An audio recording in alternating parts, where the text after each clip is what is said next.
मो कुनी भौणी परी दुनियार रंग चिन्हिबा पूर्वरु तू चली गलु आर पारी।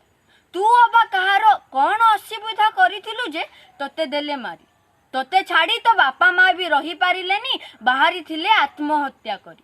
तू सिना चली जाइचु आर पारी, हेले तोते न्याय दबा पई साधारण जनता एवं राजनेता माने राजरास्ता को आसीचंती बाहर। तू मोला बेले केते कांदी थिबु, बिकल हेई माँ बापा को भी डाकी थिबु। तो परी बेबीना, इतिश्री, सस्मिता एवं माधवी लता भी कांदी थिबे। बापा माँ एवं भाई को रक्षा पाई भी डाकी थिबे। देख आमर ए समाज को आमे वर्षरे अनेक थर देवी पूजा करू, हेले आम समाज रे थिबा नारी मानन को तो सुरक्षा देई पारू ना, किंतु तांको दयनीय अवस्था रे हत्या करू। मो कुनी भौणी परी तो हत्याकारी को उचित दंड मिलू, यह भगवान को पाखरे एवं प्रशासन पाखरे मोर एही गुहारी। वंदे मातरम।